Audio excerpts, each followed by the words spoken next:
Good morning, happy Friday, everyone. Welcome to the Rangers Review morning briefing. It is Friday, the 18th of October, and I'm pleased to say we're joined by Adam Thornton. Joins us. Not been on the morning briefing for a while. Adam, how's it going? Yeah, not bad. Not bad. Very much enjoyed the international break. Yeah, they're becoming a nice rest from Rangers. But yeah, I'm looking forward to getting back into it now. Yeah, see if you're saying that on Sunday afternoon. I hope we are in Rangers come back with 3 points. Of course, heading over to Rugby Park on Sunday lunchtime. It is press conference day today, folks, at the Rangers Training Centre. We'll hear from Philip Clement this afternoon and whatever player Rangers put up for the press as well. So we will get an injury update and we'll hear what the script is with the squad, how they're looking ahead of that game at Kilmarnock. So, yeah, interesting. Looking forward to it, Adam. Before we dive into some of the news, are you going to Rugby Park on Sunday? It's a game. I don't like these 12 o'clock kickoffs. I don't like the surface over there. It's going to be a roll the sleeves up job, isn't it? Go out there and just get the win.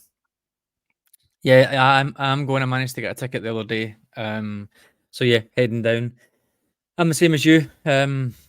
Surface, Rangers venue, time aren't really in our favour. Yeah, we'll see how it goes. We don't have the best of records there. I can't really remember a time where we went and played brilliantly and got a great win. You're probably going as far back as that Morelos hat trick, early Gerrard in the cup. Yeah. I think it might have been the game Jamie Murphy got injured. I can't remember. But you're probably going that far back to see a proper, fantastic display. Rangers currently, you're probably going quite a far back to see one of those domestically as well. So yeah, little bit of trepidation for it as always, but yeah, we'll see how it goes.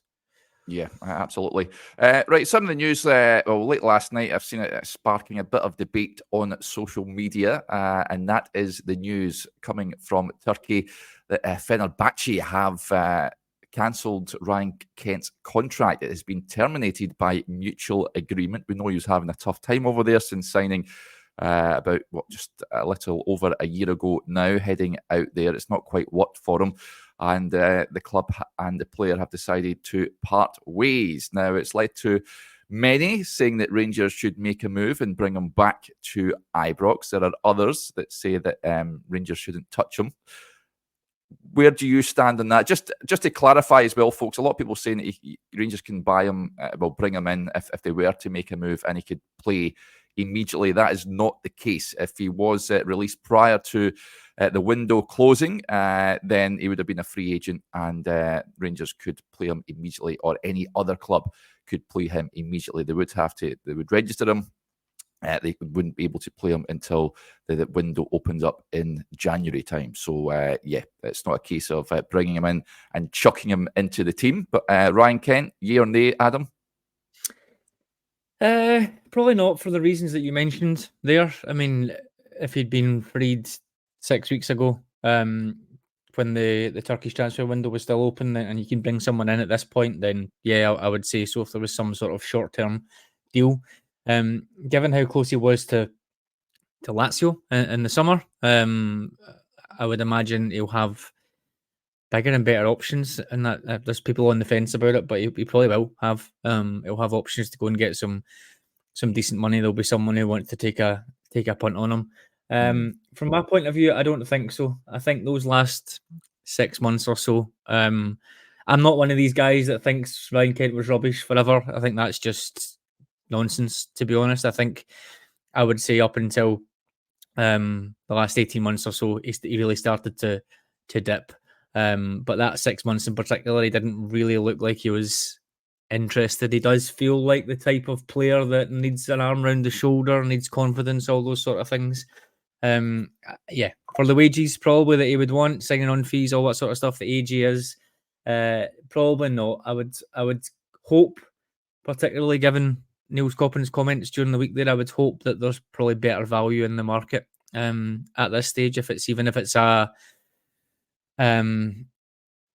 contract expire in the summer and we can get someone in for the same amount of money as we might pay on Ryan Kent's signing on fee, for example. We get someone in January that's going to be younger, hungrier, more to prove, bigger potential upsides in terms of selling on, etc., then I think that would be something that I would prefer to do at this stage. But like you said, if it was coming in right now for a short-term spell, yeah, fine, but that's impossible. Yeah, he'll be 28 in a few weeks, as Scott Wilder says. How old is he? So yeah, he's 27 just now. He's 28 on the 11th of November. And yeah, I don't think you will be short of offers either, Adam. There'll be a number of clubs down south as well that imagine will be keen on having a chat with Ryan and his representatives about potentially making a move. Always felt that the move to Fenerbahce was one that, I mean, doesn't really work for many players that head out there, British-based players that head out to Turkey. We've seen John Lundstrom getting a bit of heat from, I think, the Trabzonspor sporting directorate a few weeks ago as well. Others have went out there, not quite worked. Remember, Alan McGregor went out there, Kenny Miller went out there, remember. Chris Boyd went out there as well. It's an environment that doesn't necessarily suit many British players out there, Adam. Yeah, it's a weird one. I think the only thing I would say is there's not many of those players that have Rangers connections that have went to one of the big, huge clubs. Yeah. In this sense, like a Fenerbahce type. So maybe there's an element of it being a little bit different, you would have thought, but no. I think it is one of these places that it's seen as not a retirement home per se, but it's seen as somewhere that you can get more wages than you can in most of Europe for older players. You obviously still have access to the Champions League, all that sort of stuff. There's less of the negative connotations of that there is when you go to maybe Saudi or the MLS or even China with the travel, and also the fact that many international managers will just say, I'm not considering you if you go to those type of countries. Now, obviously, that's not something that Kent really needs to worry about, but I feel like there's less of a risk in that sense. But obviously, the bigger risk is you're quite unlikely to get paid. There's lots of falling outs and issues, etc., as we've seen. So yeah, I'm not surprised how it's went, but I didn't think that. I didn't exactly think he was going to go and set the heather alight. It feels like it was one of those ones. This is the best move I can get financially for myself, and if everything else works out, then fair enough. But it quite clearly hasn't. Well, it might have. Who knows? He's probably been on 40-50 grand a year for 18 months, like you said, and I'm sure he's got a pretty decent payoff as well. So if that was the aim, then fair enough. Yeah, the previous manager at Fenerbahce didn't fancy him. Mourinho certainly didn't fancy him when he came in there in the summer as well. Lots of points, as you can imagine, in the comments regarding Kent. David with a point here, he says, regarding Kent, can we really trust him to work hard for us?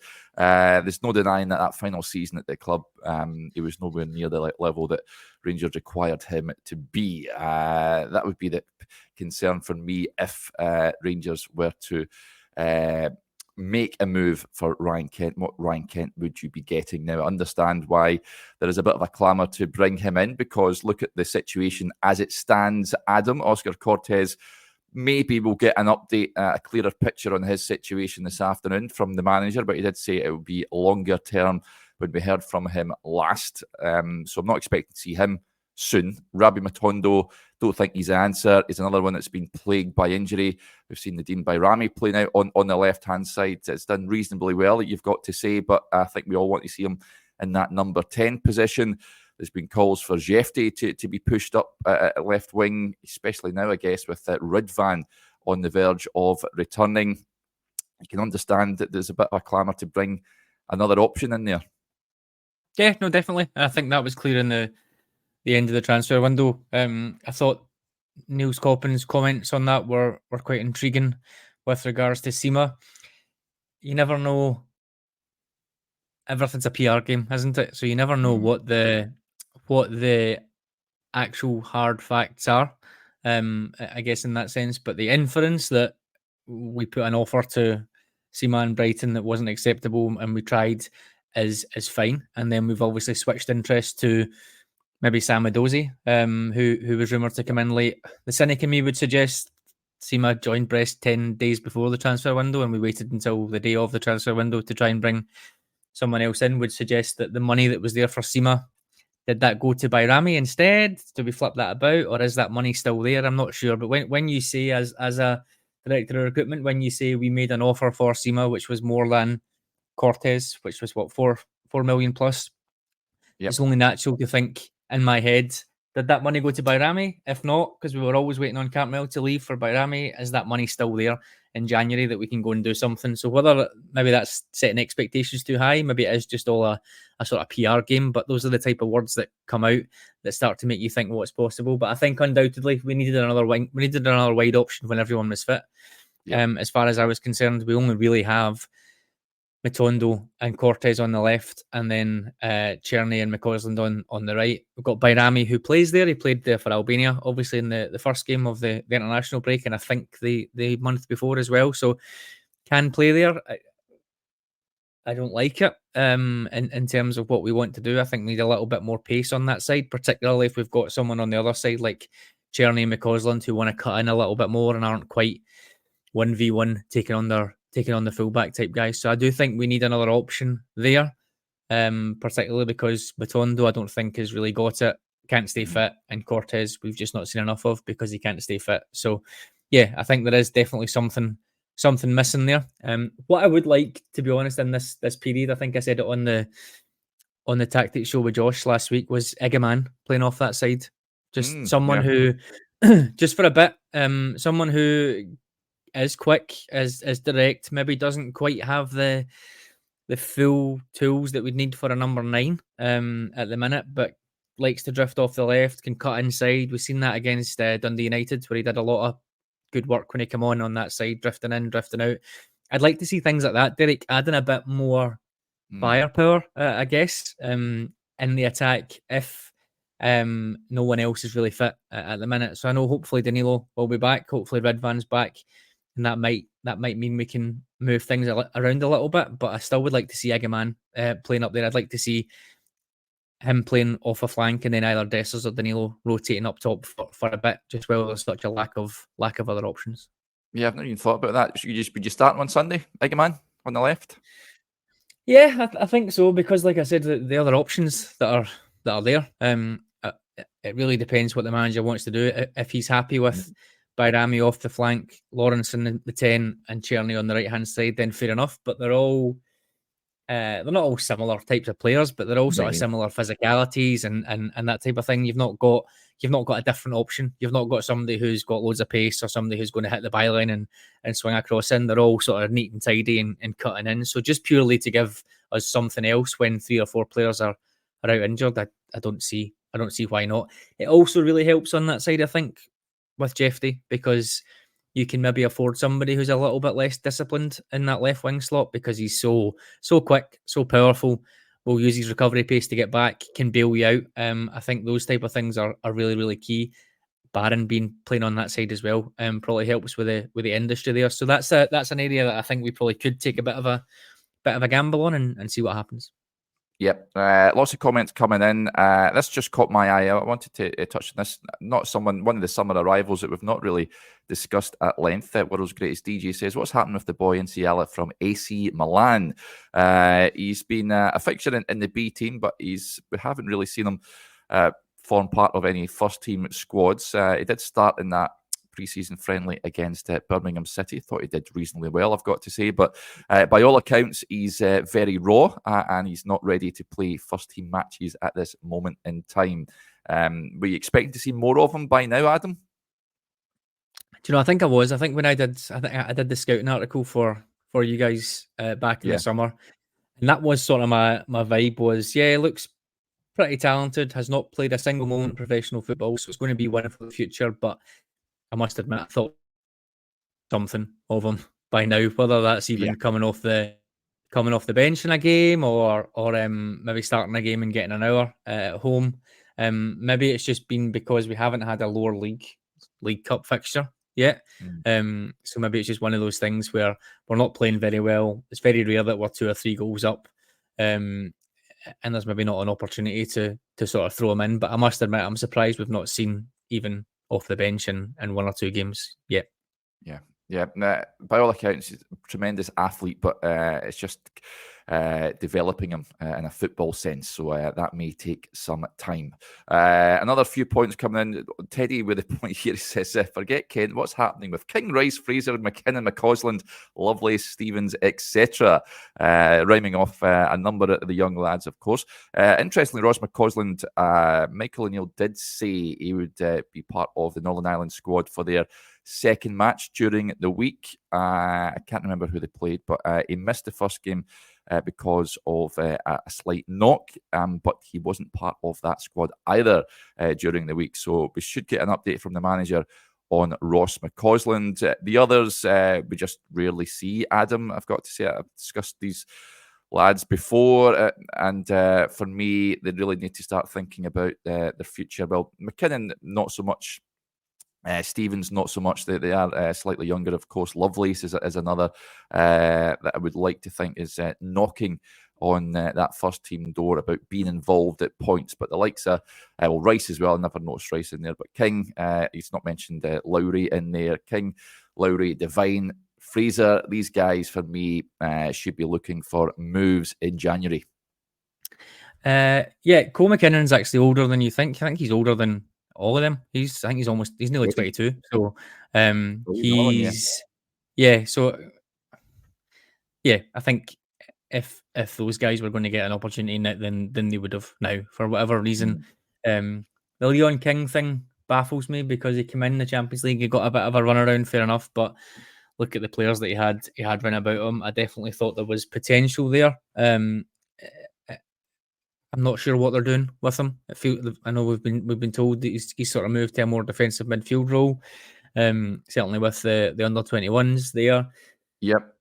I think there's a bit of mismanagement there, if I'm honest, because he did have lots of potential. Maybe is a little bit small, but he's a player that I think we probably should have seen a little bit more of, even purely for, as we've discussed before, getting people minutes. I wouldn't be surprised if Leon King does something similar to what happened with Ross McCrory, and he goes for a small fee and he ends up doing quite well somewhere and getting a move for millions of pounds. That's what we should be doing with these players. We should be giving them enough time to understand whether they're good enough for Rangers, and if they're not, we should be getting a decent amount of money plus a sell-on fee for them as a bare minimum. So that's another bit of mismanagement there as far as I'm concerned. Robbie Fraser, Cole McKinnon, like we said, they're all sort of in that same 21-22 category. I think it's probably going to be time for them to move on if they're not getting more loans, and we don't see them as being even backups, reserves in the squad.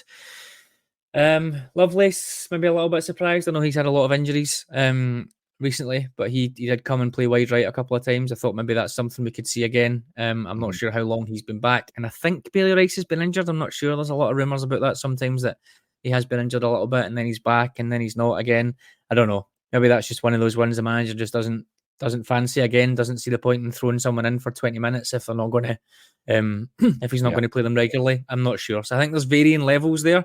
But I think ultimately, if we were a team that put other teams to bed and we were 3-0 up and we were doing quite well, we'd maybe get to see some opportunities for some of these players, but we just aren't. And therefore, it's maybe just too much of a risk for the manager.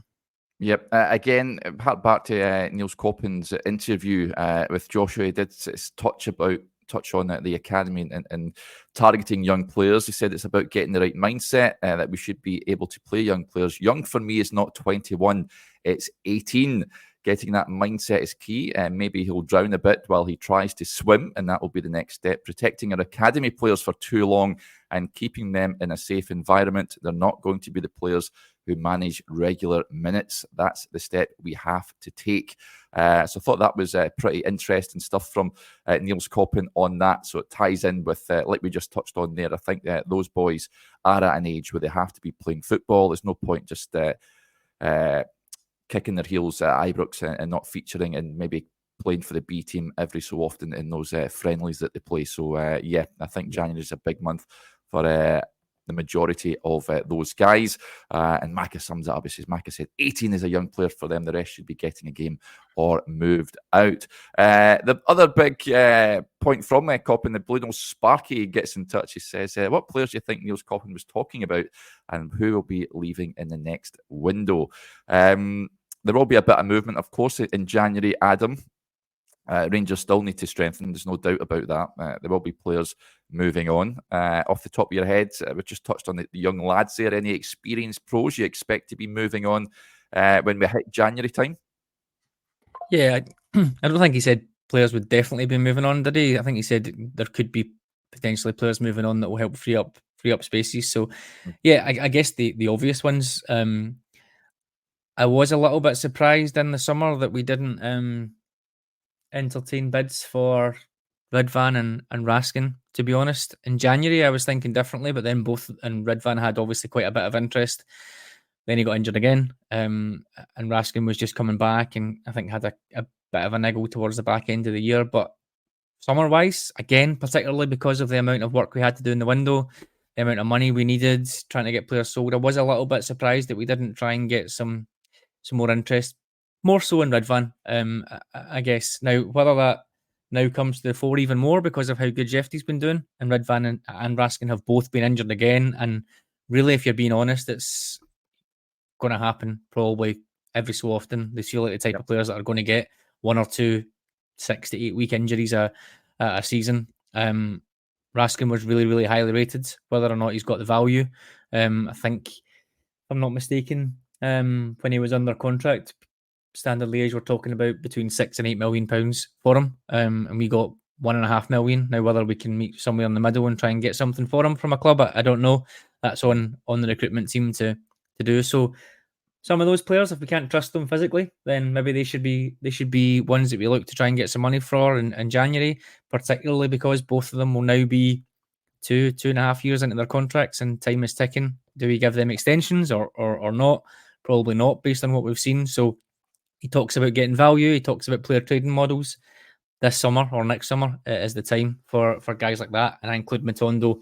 Maybe less so in that category because he's more of an obvious sale. But again, someone that can't stay fit, is still young enough, had potential when he was younger. Try and get some money back for him. So those three, maybe. I still wouldn't be surprised to see Hagi going in the summer again. Whether it's a loan with an option to buy, whether it's a straight loan, I'm not too sure. I wouldn't be too surprised on that. Others, I'm not sure. There's obviously a few that you would say could go if we weren't too fussed about it, such as Kieran Dowles and maybe Tom Lawrence with 6 months to go in his contract. If you can get someone to pay the wages that lets you bring someone else in, don't know. So yeah, there's probably a few, but I think those 3 or 4 that I mentioned at the start would probably be the main ones that I'd be looking to, not really contributing regularly, but still young enough that you could potentially get some money for them. Lots of comments coming in just off the back of that. Sloop says that Ridvan, Dill, Tav, Danilo, Matondo can all go. And Scott Girvin just on Hagi says, sell Hagi. It's unfortunate, of course, he won't be part of the squad this Sunday after making his long-awaited return before the break and getting sent off. He will be available for selection for the Aberdeen game at the end of the month. Do you see him making any potential proper contribution between now, the next week? Well, obviously not in the immediate future, Adam, but until January at least. Yeah, I think so. He looks. Well, I was going to say he looks similar. We know what Hagi looks like, but Bayrami looks similar to Hagi. So, again, there's that recruitment piece. If the rumblings about his contract that was being discussed at the end of August, if that was all agreed before the transfer window ended, for example, and we still went ahead and brought Bayrami in, that would suggest to me that Hagi probably doesn't have a long-term future here, and it is just making use of an asset for the next few months. I do think he can contribute if it's coming off the bench in a tight game and getting an assist or creating something, then fair enough. But I do think Bayrami and Lawrence will be ahead of him in the pecking order for those roles. I'm not a massive fan of Hagi out wide as well. I like his industry at times, but I just think he's better suited to being in the middle. He's not slow. Well, he is slow, but he's not. He presses well sometimes at times, particularly if he's a bit nearer to maybe a number 10 or a bit nearer to the centre midfielders. He's quite good at covering spaces in that sense, but he's not a dynamic player off the ball at all. Whereas we've seen that Bayrami is probably just a touch quicker and a bit more dynamic. So yeah, I would say he's probably third choice for that number 10. But given all the injuries and given players can't stay fit, he's probably going to get some minutes. And I would back him to contribute a good few goals and assists over that time if he gets decent minutes. Yeah, I think you will. Team for Sunday then, we touched on, you want Hamza Igiman on the left-hand side. Defence, big, I mean, with the big debate about Tav rears its head again, especially now given, Casemiro has impressed every time he's got an opportunity in a Rangers jersey, and given the fact he got 2 assists for the Netherlands the other night there as well. Should he be starting on Sunday? Yeah, I don't see why not. I really like him. I think he, similar to Jefty on the other side, maybe a bit less in his locker going forward, even though he got 1 great assist and another assist when he was away with Holland under 21s. He still feels a bit more of a sort of defensive fullback / centre half to me, but he's shown he can contribute going forward as well. So yeah, I would like to see him play. I've advocated, I think, that we need to start rotating Tavernier 100%. St Johnstone game, I was hoping that we would look to do that in the Cup and a couple of other ones just recently as well. Obviously, took him off in the second half of the Lyon game. Maybe that's what's going to happen just now. I don't know, but I would like to see it. I've been kicking about for a while that I wouldn't mind seeing a back 3 for a bit. To solve a couple of problems, I guess, to get Casemiro in there on that right-hand side of a back 3, but then also free up Jefty to be a wing-back on the left-hand side, which would then solve the fact that we don't have a left winger, because we just have a wing-back on that side as well, and then it would allow you hopefully to play a bit more of a attacking midfield 3, or have them push up without having to worry too much about their defensive responsibilities. Now, he's obviously not going to do that at the weekend, but that would be quite interesting to see Casemiro playing in that type of position for us and getting the ball and going forwards. He is good 1v1, dominant physically, which is exactly what we need and what we're missing just now. So yeah, I'd be hoping he gets a slot, whether it's right back, whether it's centre half at some point, I'm not sure, but I want to see a lot more from him, because I think he's looking good, and you can't say that about too many of them, to be honest. I know. Any other, I mean, we'll obviously get a clearer picture from the manager later on, but any other potential changes in that 11? I think the centre-backs pick themselves really at this moment in time. Yeah. Midfield, we touched on Raskin there. Connor Barron will play. Diomande was coming for a bit of criticism of late. I think he starts as well. Remains to be seen if Tom Lawrence is fit to start also. But I would be tempted to play Bayrami in the 10. On the right-hand side, you've got Václav Černý, you'd imagine would start the game. And then Dessers starts because there's no one else. Pretty much, yeah. Barron or Raskin. And I think you're right, it'll probably be Barron back in with Diomande, Bayrami or Lawrence in the 10. I would go Bayrami, same as you. Černý wide right. If it is Lawrence in the 10, he will probably play Bayrami wide left. Like I said, I'd maybe want to give Egeman a go there. Everything else, I think, is just about the same as it's been. Yeah. Right. Well, we'll wrap up there. Big thanks to Adam. Adam, thank you for coming on. How do you see it going Sunday? Rangers getting a result? Yeah, I think we have to. There's no debate about that. I'll go for a very nervy, very edgy 2-1 win. Yeah, as long as Rangers win, then I think we'll be pretty happy with that.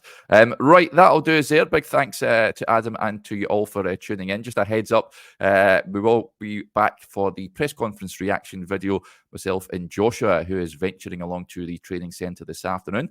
So that'll be live for those of you that are members on the Extra channel a little bit later on. So we hope you can join us for that. And those press conferences will be appearing on the YouTube channel as well, just at the early afternoon. So let's hope we get some good news on the injury front, and very much looking forward to the real football returning this Sunday. Right, that'll do us there. Big thank you, and so we'll speak to you later on. Bye for now.